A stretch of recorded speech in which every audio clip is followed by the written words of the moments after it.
Assalamualaikum warahmatullahi wabarakatuh. Sebelumnya perkenalkan nama saya Nadila Abelta, NIM 2202020015. Saya mahasiswa dari Universitas Bina Insan Kota Lubuk Linggau dari Prodi Informatika A1. Di sini saya akan menjelaskan tentang algoritma random forest. Yang pertama, apa sih itu random forest? Jadi random forest adalah salah satu algoritma pembelajaran mesin berbasis assembly learning yang digunakan untuk tugas klarifikasi dan regresi. Metode ini menggabungkan banyak pohon keputusan, decision trees, untuk menghasilkan prediksi yang lebih akurat, stabil, dan kuat terhadap overfitting dibandingkan dengan pohon keputusan tunggal. Selanjutnya, konsep utama random forest. Yang pertama itu ensemble learning. Jadi, ensemble learning itu dalam random forest adalah teknik ensemble, yaitu menggabungkan hasil prediksi dari beberapa model weaklings untuk menghasilkan prediksi akhir yang lebih baik. Dalam random forest, weaklings adalah pohon keputusan. Selanjutnya adalah bagging. Bagging ini adalah setiap pohon dilatih menggunakan subset acak dari data pelatih dengan pengambilan sampel bootstrap, artinya data bisa terulang. Hal ini membantu mengurangi overfitting dengan meningkatkan variasi antar pohon. Selanjutnya adalah yang ketiga, random feature selection. Saat membagi simpul node splitting, hanya subset acak dari fitur yang dipertimbangkan. Ini membuat pohon-pohon lebih berbeda satu sama lain dan meningkatkan kemampuan generalisasi model. Selanjutnya adalah voting, ini untuk klarifikasi. Setelah semua pohon memberikan prediksinya, random forest mengambil hasil prediksi terbanyak, mayoritas sebagai keputusan akhir. Misalnya, jika dari 100 pohon, 70 pohon memprediksi A dan 30 prediksi B, maka hasil akhirnya adalah A. Evergreening. Selanjutnya adalah evergreening untuk regresi. Dalam tugas regresi, prediksi akhir adalah rata-rata dari prediksi semua pohon. Selanjutnya adalah keunggulan random forest. Yang pertama itu akurasi tinggi, karena menggabungkan banyak pohon. Random forest cenderung memberikan hasil prediksi yang lebih baik dibandingkan model tunggal. Yang kedua ada robust terhadap overfitting. Dengan pengambilan sampel acak dan random feature selection, model ini tidak mudah overfit, terutama jika dibandingkan dengan pohon keputusan tunggal.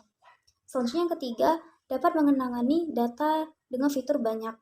Model ini bekerja baik untuk dataset dengan banyak fitur dan tidak membutuhkan banyak pemosesan fitur sebelumnya. Lalu yang keempat, dapat digunakan untuk klarifikasi dan regresi. Model ini serbaguna untuk berbagai jenis masalah. Selanjutnya adalah kekurangan random forest. Yang pertama, komputasi berat karena melibatkan banyak pohon. Random forest membutuhkan waktu dan sumber daya yang lebih besar dibandingkan pohon keputusan tunggal. Yang kedua, kurang interpretable. Dengan banyak pohon, sulit untuk menafsirkan bagaimana model membuat prediksi. Berbeda dengan pohon keputusan tunggal yang lebih transparan. Selanjutnya yang ketiga, kurang efisien pada dataset dengan banyak outlier. Karena menggunakan rata-rata dalam banyak kasus, outlier dapat mempengaruhi hasil akhir.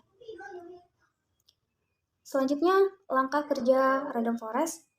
Yang pertama, dari dataset asli, buat beberapa subset data secara acak dengan bootstrap samping.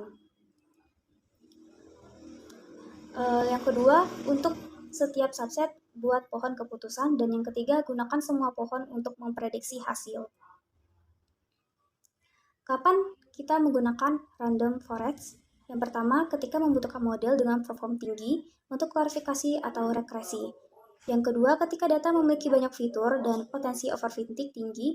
Dan yang ketiga, ketika memerlukan analisis fitur penting untuk memahami data. Selanjutnya adalah contoh aplikasi. Yang pertama, klarifikasinya itu untuk mendeteksi apakah email adalah spam atau bukan. Lalu yang kedua, memprediksi apakah pasien penderita penyakit tertentu. Dan yang kedua, regresi. Ini yang pertama memperkirakan harga rumah berdasarkan fitur seperti lokasi, ukuran, dan lain-lain. Yang kedua, memprediksi hasil penjualan produk berdasarkan data sebelumnya. Selanjutnya kita ke studi kasusnya. Di sini saya menggunakan Google Colab. Kita run terlebih dahulu. Baiklah, yang pertama import pandas as PD. Ini pandas digunakan untuk membaca, mengelola, dan menganalisis data dalam bentuk tabel data frame. Lalu from scalar model selection import train test split, fungsi dari scalar yang membagi data set menjadi data latih dan data uji. Selanjutnya from scalar enable import random forest clarification. Ini algoritma pembelajaran mesin berbasis ensemble untuk klarifikasi. Lalu from scalar matrix import akurasi score, coefficient matrix klarifikasi report digunakan untuk mengevaluasi perform model. Lalu untuk codingan yang selanjutnya, ini kita mengunggah datasetnya. Datasetnya pd.rd csv. Ini fungsinya untuk membaca file CSV dan mengubahnya menjadi data frame data. Selanjutnya, menampilkan informasi dasar tentang dataset. Kita bisa lihat sendiri bahwa di sini ada 768 baris, 9 kolom, yaitu ada 8 fitur independen. Yang pertama, jumlah kehamilan, glukosa, tekanan darah, tebal kulit, insulin, BMI, persentase diabetes, lalu umur, dan satu kolom target. Satu kolom target ini luaran ya. Ini fungsinya untuk klarifikasi apakah pasien memiliki diabetes, itu dinyatakan 1, dan atau tidak itu dinyatakan 0. Tipe datanya 7 kolom bertipe integer dan 2 kolom bertipe float. Selanjutnya, memisahkan fitur dan target. Add data drop columns luaran. Ini menghapus kolom luaran dari dataset. Kolom ini adalah target prediksi. Lalu Y data luaran. Data luaran ini untuk kolom target yang berisi label 0 atau 1, apakah pasien memiliki diabetes atau tidak.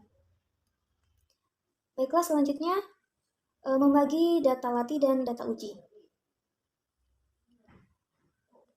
Train, test, train, test sama dengan train test split, test size 0,2, random state 42. Jadi train test split ini untuk membagi dataset menjadi data latih 80% dan data uji 20%. Selanjutnya test size 0,2 menentukan ukuran data uji 20% dari dataset. Lalu random state 42 menjamin hasil pembagian konsisten setiap kali kode dijalankan. Selanjutnya membuat dan melatih model random forest. Di sini random forest classifier itu membuat model random forest dengan parameter default. Lalu random state 42 itu menjamin hasil yang konsisten saat melatih model. Lalu fit train train melatih model menggunakan data latih. Selanjutnya membuat prediksi. Jadi predict test ini menggunakan model yang telah dilatih untuk memprediksi target pada data uji. Lalu yang ke-8, evaluasi perform modelnya. Di sini akurasi skor itu untuk menghitung persentase prediksi yang benar pada data uji. Dan report clarification report, test, print. Clarification report ini menghasilkan laporan evaluasi yang mencakup metrik seperti profession, recall, F1 score. Jadi precision ini profesi prediksi positif yang benar, lalu recall proporsi positif sebenarnya yang terdeteksi dengan benar, lalu F1 score harmonik rata-rata dari precision dan recall. Di sini kita bisa lihat bahwa akurasinya adalah 0,76. Selanjutnya adalah coefficient matrix. Coefficient matrix test YPRED membuat matriks kesalahan coefficient matrix dari hasil prediksi YPRED dan label sebenarnya Y-test. Matriks ini menggambarkan jumlah prediksi benar dan salah untuk setiap kelas. Dan membuat headmat dengan Chevron, SNS, hardmat, con matrix, and not true. FMT di sini SNS headmat confirmaticnya not true, FNTD, Cmaps sama dengan blues. Ini menggunakan library Sherborne untuk membuat visualisasi Coefficient matrik dalam bentuk headmat. Lalu not true itu menampilkan angka di setiap sel matriks, lalu FNTD menampilkan angka dalam format bilangan bulat, dan Cmap blue menggunakan palet pada biru untuk headmat. Selanjutnya X label non-diabetes atau diabetes ya. Ini memberikan label sumbu X prediksi model. Lalu yang kedua, kolom pertama adalah prediksi non-diabetes, kolom kedua adalah prediksi diabetes. Selanjutnya Y-Tix labels non-diabetes memberikan label sumbu Y, label sebenarnya, dan baris pertama adalah non-diabetes, baris kedua adalah diabetes. Selanjutnya PLT title menambahkan judul pada grafik headmat, dan PLT X label prediction memberikan label pada sumbu X untuk menunjukkan bahwa ini adalah prediksi model, dan PLT Y label aktual memberi label pada sumbu Y untuk menunjukkan bahwa ini adalah label sebenarnya. Dan PLT show menampilkan headmat di output. Tanpa ini grafik tidak akan terlihat di Google Colab atau Jupyter Notebook. Baiklah, itu saja penjelasan dari saya. Kurang lebih saya mohon maaf. Jika ada kesalahan, boleh tulis di kolom komentar. Terima kasih.